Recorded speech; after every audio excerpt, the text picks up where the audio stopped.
Hello friends, welcome to my channel study with Ankita. स्वागत है आप सभी का मेरे इस यूट्यूब चैनल पर। आज हम इस वीडियो में डिस्कस करेंगे कंटेम्प्ट ऑफ कोर्ट यानी कि अदालत की अवमानना। साथ में जो प्रशांत भूषण की कंट्रोवर्सी है उसे भी डिस्कस करेंगे। और सबसे इम्पोर्टेंट क्वेश्चन कि क्या जो हमारे जुडिशियल इंस्टीट्यूशंस हैं यानी कि जो हमारे न्यायिक इंस्टीट्यूशंस हैं उन्हें प्रोटेक्शन की ज़रूरत है। जो कंटेम्प्ट ऑफ कोर्ट लगा के वो प्रोटेक्शन की बात करते हैं तो वो क्या सच में ज़रूरत है या फिर नहीं, इन सब मुद्दों पे हम चर्चा करेंगे। तो चलिए शुरू करते हैं। आगे बढ़ने से पहले अगर आपने मेरे चैनल को सब्सक्राइब नहीं किया हुआ है तो प्लीज़ इसे सब्सक्राइब कर लीजिए और साथ में बेल आइकन को भी प्रेस करिए। तो देखिए, पहले हम जो केस हुआ है उसके बारे में डिस्कस कर लेते हैं। तो देखिए, आप जानते होंगे प्रशांत भूषण को, काफ़ी फेमस एडवोकेट हैं। उन्होंने पहले 27 जून को एक ट्वीट किया था जिसमें कि उन्होंने जो हमारी डेमोक्रेसी है उस पर सवाल उठाए थे। तो उन्होंने लिखा था, when historians in future look back at the last 6 years, यानी कि जब हमारे हिस्टोरियंस जो इस साल जो फ्यूचर में जो ये लास्ट 6 साल हैं जब ये देखेंगे तो देखेंगे कि जो डेमोक्रेसी है हमारी, to see how democracy has been destroyed in India, यानी कि जो हमारी डेमोक्रेसी है वो इंडिया में डिस्ट्रॉयड हो चुकी है। Even without a formal emergency, यानी कि कोई फॉर्मल एमरजेंसी नहीं लगाई गई है। कोई एमरजेंसी तो आपको पता होगा अब नहीं है, बट फॉर्मल एमरजेंसी के बिना ही हमारी जो डेमोक्रेसी है वो डिस्ट्रॉय कर दी गई है। They will particularly mark the role of the supreme court in this destruction. अब वो लोग क्या कहेंगे कि जो डेमोक्रेसी में हमारी डिस्ट्रक्शन हुई है इसमें किसका ज़्यादा रोल है, तो रोल है सुप्रीम कोर्ट का। And more particularly the role of the last 4 CGIs, यानी कि जो हमारे 4 लास्ट CGIs हैं उनका इसमें सबसे बड़ा रोल है। ठीक है, फिर उन्होंने 7 जून को ये कमेंट किया। फिर उनका अगला ट्वीट आता है 29 जून को कि जो हमारे CGI हैं अभी, कौन हमारे CGI, ऐसे बोबड़े जी। तो वो क्या थे कि उनके पास एक बाइक थी जो एक BJP लीडर की बाइक थी जो कि 50 लाख की बाइक थी। तो वो उस पर बैठे हुए थे तो इन्होंने उस बाइक पे ट्वीट किया कि CGI rides a 50 lakh motorcycle belonging to a BJP leader at Raj Bhavan Nagpur. और उन्होंने उस बाइक पे जो पहनी हुई थी तो ना ही उन्होंने कोई मास्क लगाया हुआ था, ना ही कोई हेलमेट लगाया हुआ था। At a time when he keeps the SC, यानी कि जो सुप्रीम कोर्ट है आपको पता होगा अभी लॉकडाउन में चल रही है कोरोना वायरस के केस में। तो जो उन्होंने कहा कि जो सुप्रीम कोर्ट है अभी लॉकडाउन में चल रही है और जो सिटीजन्स हैं उन्हें डिनाई किया जा रहा है उनके फंडामेंटल राइट्स के, ताकि वो जस्टिस अभी वो नहीं ले पा रहे। और जो हमारे ऐसे बोबड़े साहब यानी कि जो हमारे CGI हैं वो 50 लाख की बाइक पर बैठे हुए हैं बिना कोई मास्क और हेलमेट से। तो इस कंट्रोवर्सी की वजह से, कंट्रोवर्शियल ट्वीट्स की वजह से जो सुप्रीम कोर्ट थी उन्होंने क्या किया, कंटेम्प्ट ऑफ कोर्ट चार्ज लगा दिया। किस पे? प्रशांत भूषण पे लगा दिया गया कंटेम्प्ट ऑफ कोर्ट का चार्ज। और सुप्रीम कोर्ट ने ये चार्ज खुद ही लगाया, यानी कि सुओ मोटो बोलते हैं इसे। अगर सुप्रीम कोर्ट खुद ही कोई काम करे, खुद ही किसी पे चार्ज लगाए तो ठीक है। अब हम बात करेंगे आगे कि कंटेम्प्ट ऑफ कोर्ट होता क्या है। जो मैंने आर्टिकल लिया है वो लिया है द हिंदू के आर्टिकल से। ठीक है, काफ़ी अच्छा आर्टिकल आया हुआ था तो जो मेरी आर्टिकल उसी में से लिया गया है। तो देखिए, contempt of court as a concept that seeks to protect judicial institutions, यानी कि जो कंटेम्प्ट ऑफ कोर्ट यानी कि जो अदालत की अवमानना क्या है कि जो हमारे जुडिशियल इंस्टीट्यूशंस हैं यानी कि जो हमारे न्यायिक साधन हैं उन्हें बचा के रखना। किससे बचा के रखना? कि जो मोटिवेट अटैक्स का मतलब ये नहीं कि आप कोई बाहरी अटैक कर रहे हो, बल्कि जो आप वर्ड से जो आप उसको डिफेम करने की कोशिश कर रहे हो यानी कि उसका अपमान करने की कोशिश कर रहे हो सुप्रीम कोर्ट का, उससे बचाना। एंड अनवारंटेड क्रिटिसिज्म, यानी कि जो क्रिटिसिज्म यानी कि आलोचना नहीं चाहिए थी वो आप दे रहे हो बिना मतलब। हमारे जो सुप्रीम कोर्ट है, हमारे जो इंस्टीट्यूशंस हैं उनके लिए and as a legal mechanism, और एक लीगल मैकेनिज्म्स हैं to punish those who lower its authority is back in the news in India, यानी कि एक लीगल मैकेनिज्म है उनको पनिश करने के लिए जो सुप्रीम कोर्ट की अवमानना करते हैं, जो कि जन के कोर्ट की अवमानना करते हैं। हम इसमें सही वर्ड ये यूज़ कर सकते हैं। तो ये फिर से हमारे न्यूज़ इंडिया में वापस आ चुके हैं इस कंट्रोवर्सी के बाद में। This follows the initiation of contempt proceedings by the supreme Court of India on its own motion against the advocate activist Prashant Bhushan, यानी कि सुप्रीम कोर्ट ने अपने आप ही अपने ओन मोशन में जो अगेंस्ट थे एडवोकेट के उन पे जो चार्ज लगाया। ठीक है, आगे बात करते हैं। तो देखिए, अब हम बात करते हैं जो कंटेम्प्ट ऑफ कोर्ट का चार्ज था जो ये कहाँ से आया था हमारे इंडिया में। तो ये काफ़ी मतलब पुराना है, यानी कि सेवरल सेंचुरीज ओल्ड है। ये जो लॉ है जो इंग्लैंड में था पहले क्या था कि जो common law principles that seeks to protect the judicial power of the king, यानी कि जो किंग की पावर थी उसकी जुडिशियल पावर को बचाने के लिए ये लॉ लाया गया था। तो वो जो किंग था वो खुद ही क्या करता था, अपनी जो पावर थी उसे यूज़ करता था। फिर क्या हुआ, उसने जो थे अपने पैनल ऑफ जजेस बिठाने शुरू कर दिए, यानी कि जो खुद जजेस अपॉइंट करते थे, तो वो फिर उस केसेस को, कंटेम्प्ट ऑफ कोर्ट के केसेस को देखने लग गए। Who acted in his name, यानी कि वो उसके नेम पे एक्ट करते थे। फिर वायलेशन ऑफ द जजेस orders was considered affront to the king himself, यानी कि जो भी जजेस के ऑर्डर को वायलेशन किया जाता था तो क्या जाता, वो समझा जाता था कि ये किंग की ही इंसल्ट हो रही है, यानी कि किंग का ही डिफेम हो रहा है।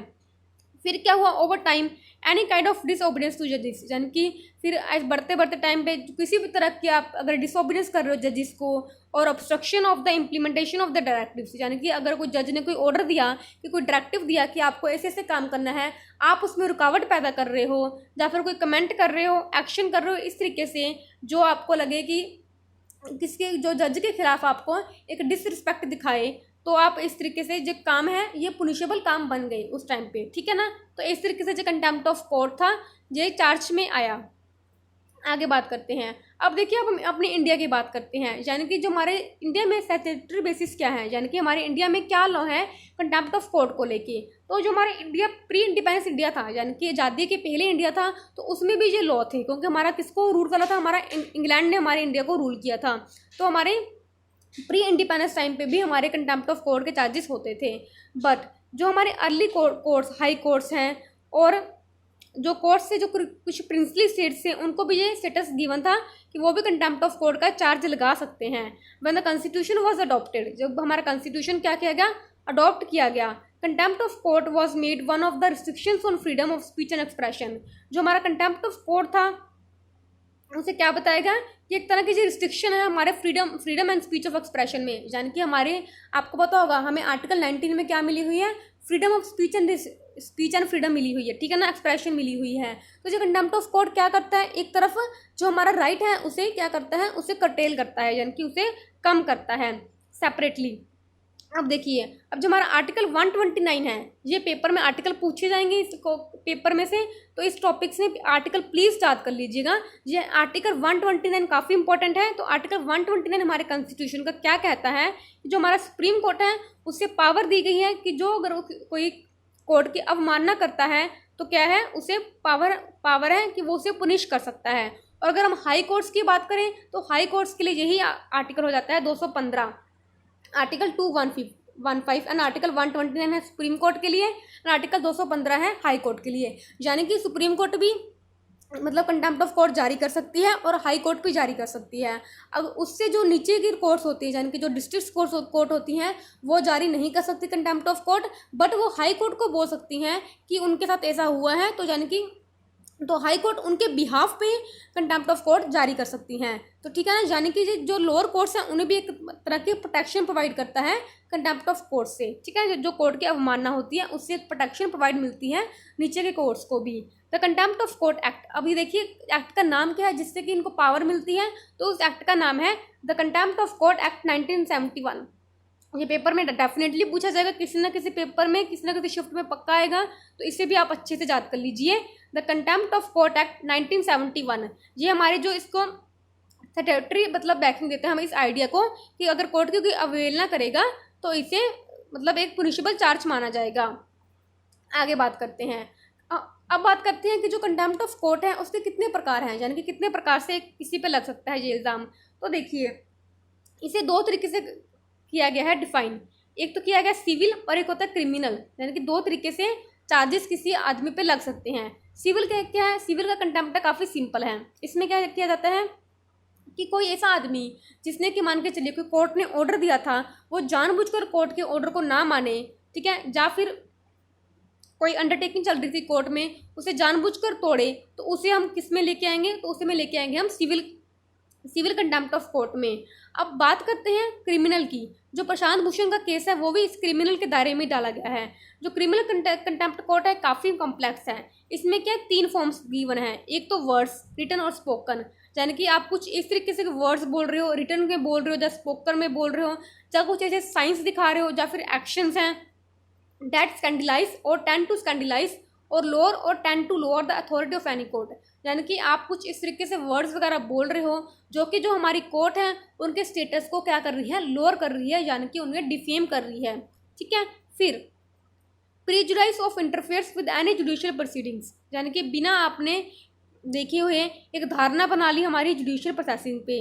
एंड इंटरफेयर विद और obstructs the administration of justice, यानी कि आप क्या कर रहे हो, जो न्याय मिल रहा है उसमें क्या कर रहे हो, आप रुकावटें पैदा कर रहे हो न्याय मिलने में। तो ये 3 जो चीज़ें हैं वो आएंगी क्रिमिनल कंटेम्प्ट में। ठीक है, आगे बात करते हैं। तो देखिए आगे, making allegations against the judiciary और इंडिविजुअल जजेस, यानी कि आप अगर क्या कर रहे हो, आप इल्ज़ाम लगा रहे हो या तो जुडिशरी पे या फिर कोई इंडिविजुअल जज है। एट्रीब्यूटिंग मोटिव्स टू जजमेंट्स, आप जो मतलब जजमेंट्स दी जा रही हैं और जुडिशियल फंक्शनिंग है। Any secular attack on the conduct of जजेस, ठीक है ना, और कोई भी आप गलत रिमार्क कर रहे हो जजिस के कंडक्ट पे, यानी कि उनके आचार व्यवहार पे आप गलत रिमार्क कर रहे हो, are normally considered matters that scandalise the judiciary, और उन्हें ऐसे मैटर माना जाता है कि जिससे हमारी जुडिशरी है वो स्कैंडलाइज हो रही है। The rational for this provision, अब रैशनल मतलब कि इसके पीछे तर्क क्या दिया जाता है इस प्रोविजन के पीछे, is that court must be protected, यानी कि जो हमारे कोर्ट्स हैं, यानी कि जो हमारी अदालतें हैं, उन्हें प्रोटेक्ट किया जाना चाहिए from tendentious attacks that lower its authority, ऐसे अटैक्स से जो कि इसकी जो कोर्ट की हमारी जो डिफेम है उसे कम करती है। डिफेम इट्स पब्लिक इमेज, जो इसकी पब्लिक इमेज है वो डिफेम होती है।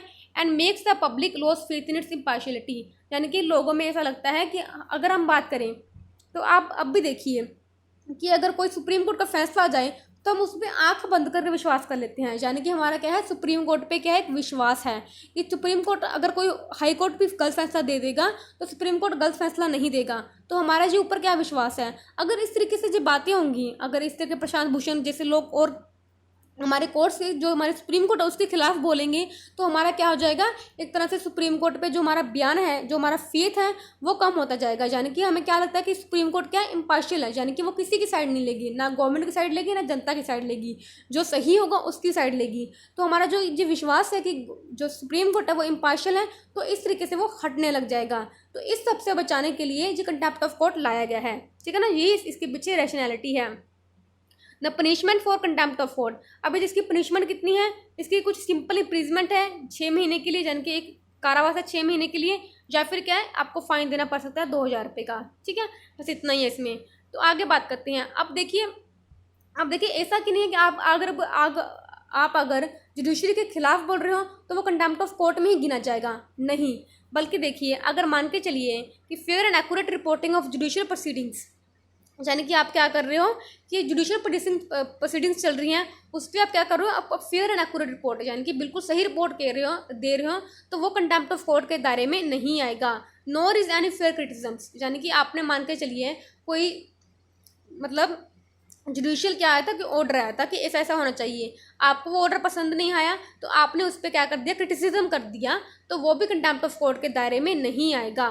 ठीक है ना, अनटिल किसके बाद, जब तक वो केस क्या हो जाए, सुना ना जाए, या फिर केस खत्म ना हो जाए, उसके बाद आना चाहिए, उससे पहले नहीं आना चाहिए। ठीक है ना, तो ये चीज़ें कंटेम्प्ट ऑफ कोर्ट में नहीं आएंगी। Is truth a defence against a contempt charge, यानी कि क्या सच बोलना क्या है, मतलब कंटेम्प्ट जो चार्जेस लगता है। For many years the truth was seldom considered a defence against a charge of contempt. There was an impression that the judiciary tended to hide any misconduct, यानी कि क्या मतलब कैसी धारणा थी कि जो जुडिशरी है हमारी, जो हमारी न्यायिक व्यवस्था है, वो क्या करना चाहती है, हाइड करना चाहती है कोई भी मिसकंडक्ट, यानी कि कोई भी गलत चीज़ है उसे हाइड करना चाहती है अमंग इट्स इंडिविजुअल मेंबर्स। कैसे, जो उसके इंडिविजुअल मेंबर्स हैं, ठीक है ना, उनको जो उनकी अगर कोई गलत काम करते हैं, कोई इंडिविजुअल मेंबर है जुडिशरी में, ठीक है ना, उसको जो मिसकंडक्ट्स हैं हाइड करना चाहती है, किसके नाम पे, कि जो अपनी प्रोटेक्टिंग कर रही है द इमेज ऑफ इंस्टीट्यूशन, किसके नाम पे करना चाह रही है कि जो उसकी इंस्टीट्यूशन की इमेज है उसके नाम पे जो उसके इंडिविजुअल्स के जो कि मिसकंडक्ट हैं उसे हाइड करने की कोशिश कर रही है जुडिशरी।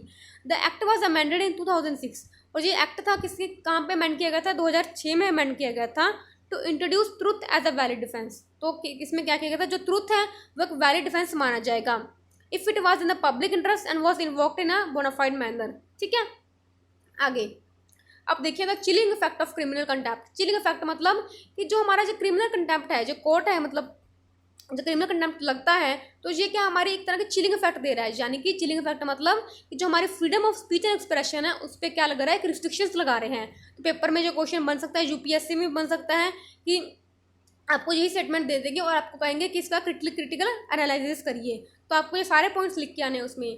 तो अभी अभी हम रिसेंटली न्यूज़ बात करें तो जो एनराम और अरुण शौरी एंड प्रशांत भूषण वो सुप्रीम कोर्ट में चले गए हैं against contempt of court act में, ठीक है ना। वो आगे सुप्रीम कोर्ट में मूव कर चुके हैं कि इस कंटेम्प्ट ऑफ कोर्ट के एक्ट में, तो ठीक है ना।